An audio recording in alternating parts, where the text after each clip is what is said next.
called the bacterial growth curve. Oh, yeah. On this axis, we have time. On this axis, we have number of bacteria.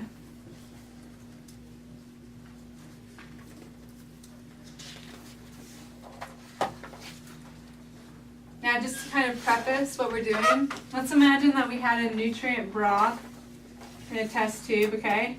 And we just got maybe, like, let's say this is 99 milliliters of broth, and we put in 1 milliliter of bacteria, okay?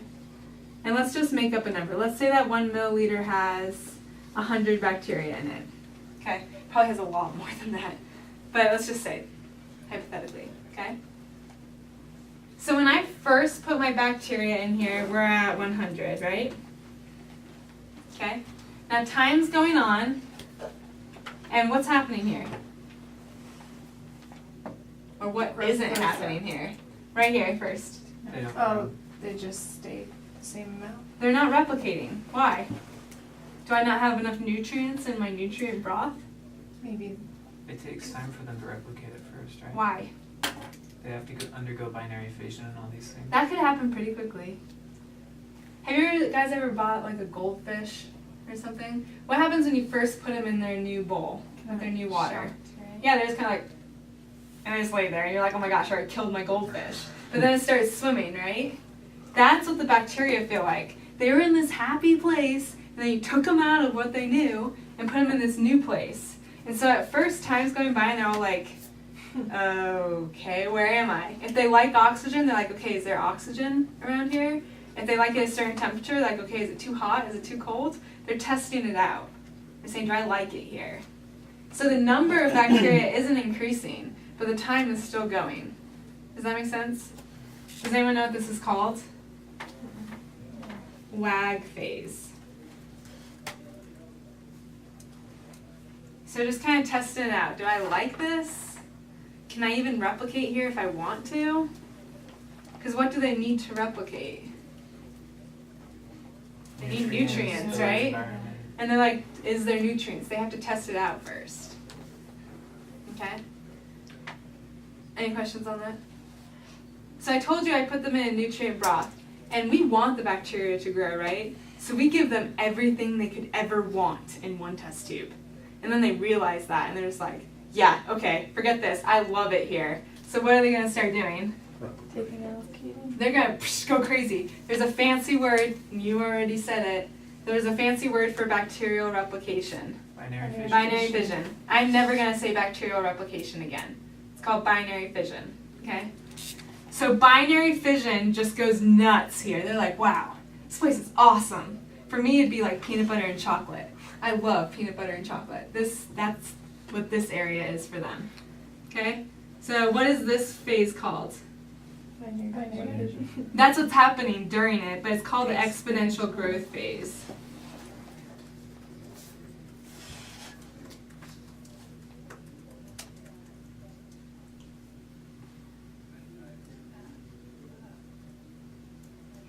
Now, would I ever say a virus does binary fission? No. No. This is bacterial replication. That's just kind of a side note. Now, they're replicating, right? So I had 100 bacteria, now I have 500 bacteria, I have 1,000 bacteria. So it's getting more and more crowded, right? And the more bacteria, the more they're eating. And the nutrients are going down. Am I constantly giving them more nutrients? No. Okay, so what's going to happen? You think it would just go like this, right? They get to their highest point and then they just start dying, right? But it levels off right here. Why does it do that? Why does it just start going down like that? They don't die right away? Does it only reach the capacity that it can maintain? Kinda. I'll tell you guys. So let's say right here I have 1,000 bacteria. Okay. Now there are still some nutrients in there. Okay. So I like to call them the hog bacteria. You know how you have the hogs, right? So they're eating the nutrients and they're still doing binary fission.